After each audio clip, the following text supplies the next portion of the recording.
The Legend of Zelda is the second NES game which I have played over the course of a whopping 2 videos on this channel. Whilst I don't want to come off as some old timer whose year of birth begins with the number 19, I have to commend Nintendo for releasing a game where you can get lost and killed in the 80s, as in those years you needed to go to Sunderland to do that.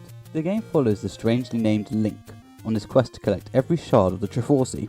I'm lucky this game is quite long, as it helps me escape reminding my family what a disappointment I am being a jobless bum playing 40-year-old games by himself instead of going to parties. The game starts off with the immediate mistake of giving the player free will.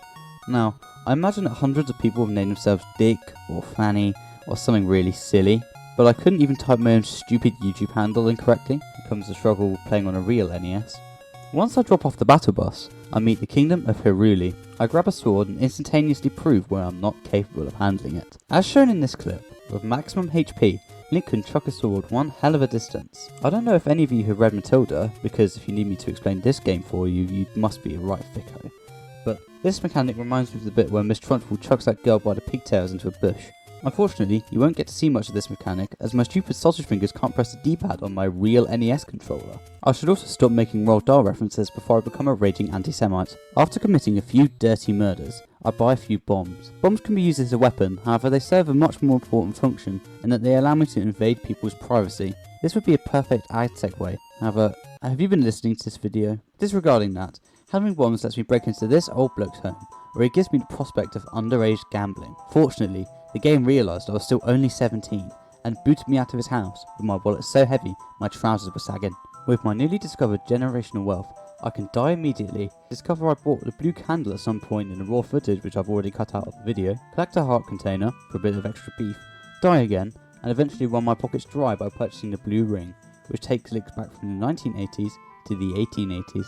I used my last bomb to collect yet another human heart from this man stood in a cave. After making my way around the coast, I get lucky to steal this knobhead's own bombs so I can bust into this boulder as not a boulder as a rock to eat even more life essence. Having 6 hearts mean they really want what they want, and the heart wants the Agartha sword hidden in this cave near the waterfall. After this point in the playthrough, my father had realised I'd locked myself in my room again, and I could hear his shouting through the door. Kind of embarrassing to admit, but I'm honest to my 0 fans. I do the Paddy Power glitch again to buy the Ponzi shield, which allows me to do something. The shield is so big and clumsy that I stumble into a dungeon. Like in Minecraft, the dungeons spawn with hella monsters and sometimes of decent loot. After checking the in-game map which totally exists in-game, I found that the end goal of the Green Swastika dungeon is to find a raft, probably another Minecraft reference from the genius brains of Nintendo. I finally meet the second worst enemy ever programmed into a video game, the Dark Nut. At least with these, I can take solace in their stupid name. After winning the 20v1, I'm able to pick up the only reason to fall down here. I correctly assume that the raft means I can travel on water. Go me!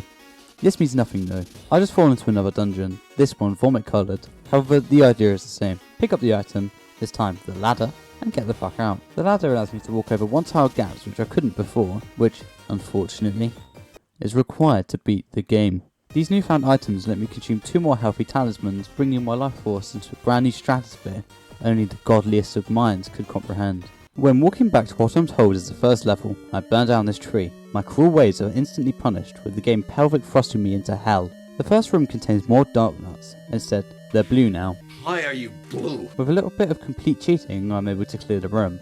However, it is all in vain, as the second room just has more bloody dark nuts in it. This pattern becomes quite annoying. I find a room with these evil ass cats which kill you painfully, so to escape I bump through the wall, accidentally discovering something which looks like a boss fight. This would have been way easier, however unfortunately I was moving like Prince Philip in 2020. Thank God, The Legend of Zelda from the Nintendo Entertainment System also features the ability to manipulate time. With careful cheating, I'm able to kill the dragon and rediscover what the game I'm playing is actually about. Before I cover the rest of the game, I'm just going to say I was able to cut down an hour of raw footage into this 5 minutes, so you should be pretty impressed. After struggling on this screen for about 15 minutes, I finally find another dungeon. Unfortunately, I forgot to bring any semblance of bombs with me. Without bombing walls, the game's impossible, so I just hang my head in shame before committing suicide. I decided to take a different approach, this time trekking halfway across Harold just to find this croissant. I find it hard to believe that these developers were so cultured they referenced both Minecraft and Deltarune in the same game. Whilst I'm bumming around, I choose to bless an old man with my kindness. The old woman, finding out somebody actually wants a crack, lets me buy cowpole to help me in a pinch. If you've been tracking my health bar throughout this video, You'd think it was the first of the month the way I was getting punched. However, with this insurance, I feel safe to play Beat the Dungeon. My reward? Another dungeon!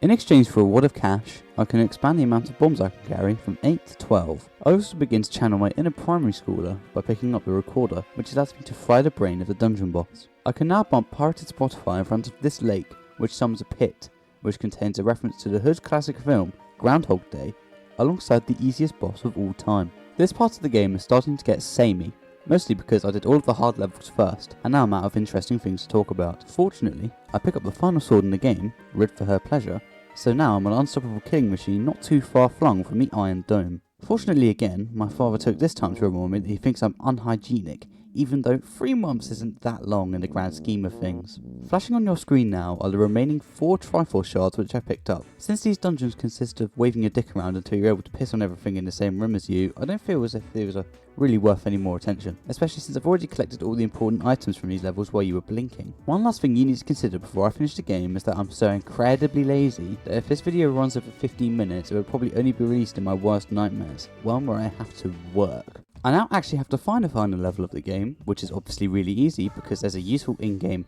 map which tells me where everything is. This game is a work of art. I can't believe it. The Mega Man vs the Doom Syndicates and Nintendo were able to tell such an amazing story, such a timeless masterpiece which expertly guides the player through the well-telegraphed game mechanics and story, like how the recorder only freezes the screen and doesn't, like it says in the Zelda wiki on fandom, which is obviously an obsolete website since everything in the game is so well communicated to the player, not even referring to the fact that fandom is a piece of shit, horrible ad-ridden website. Lift Jinx is left by flashing bubbles, still on the website despite the fact that the video, which got 232,000 times more views than this video ever will, says that it's a lie, it freezes the screen.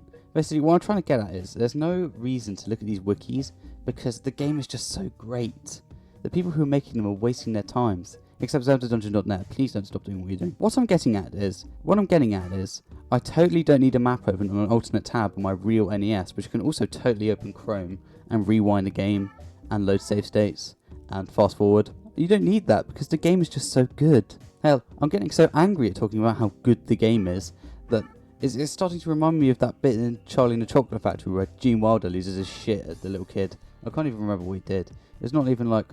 Sorry, my battery's running out. It's not even like Charlie eat the fucking blueberry anyway, or the blueberry gum that turned Violet into a fucking sphere, or like drowned in the chocolate river. I'm just getting angry. I don't want to talk about this fucking game anymore. I'm just gonna finish this video. Oh yeah, put me on the short list. I don't care anymore. Death Mountain is the final level of the game, and it is bonkers. It features the first worst enemy ever programmed, the Wizrobe. Whilst Wizrobes have appeared in prior dungeons, this is their spawn point, their anthill. And unfortunately, relative to Wizrobes, I am not the Air Force One which accidentally crushes them to death on the pavement. I am the sugar cube left in the Arizona summer heat. These things are horrible bastards. Unluckily for the Wizrobes, I have cheating powers. Hard luck, suckers. Killing some Wizrobes lets me pick up the compass, an item which I haven't brought up yet because in the age of Google, it's as useful as the Pop World in Chelmsford near the river, which in typical Pop World fashion closed down years ago. Maybe. I haven't even seen Chelmsford with my eyeballs in 3 years, so I wouldn't know how long it's been since the most boring city in the most obnoxious county haven't been able to spend a tenner and half a pint of Carling listening to Tate McRae, whilst an absolute slug crawls out of the corner trying to link you, not recognising the salt that you are. Death Mountain also features this thing, which will always hurt you unless you're God. The dungeon map would have been useful if my phone wasn't pointing out where I was meant to be going. Shame that. The mobile phone age really killed gaming. The next room has Wizrobes in it. And the next. See what I mean? I had to pop a medkit just to keep on hanging. Whilst heading for the Silver Arrow, I get absolutely spit roasted in one of the Wizrobe rooms again, before getting a very lucky item drop in the second room, which allows me to pass with the absolute minimum amount of health left. Picking up the Silver Arrow finally means that I'm prepared to fight the final boss of the game, Ganon.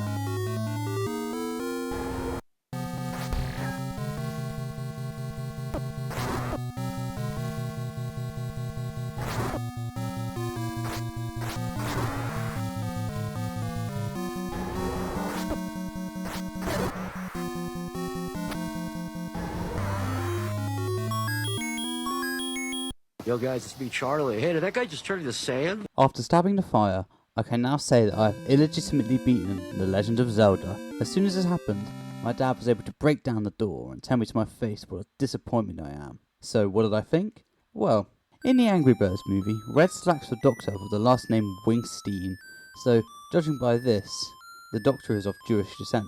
This means that Red is anti-Semitic. Since Link ends the game Red, it means that Link is anti-Semitic as well. What have I done? Why did I fail? Well, since Link wasn't on the shortlist either, I guess The Legend of Zelda has taught me that being anti-Semitic isn't enough to be called anti-Semitic by Zionists in New York. Get in!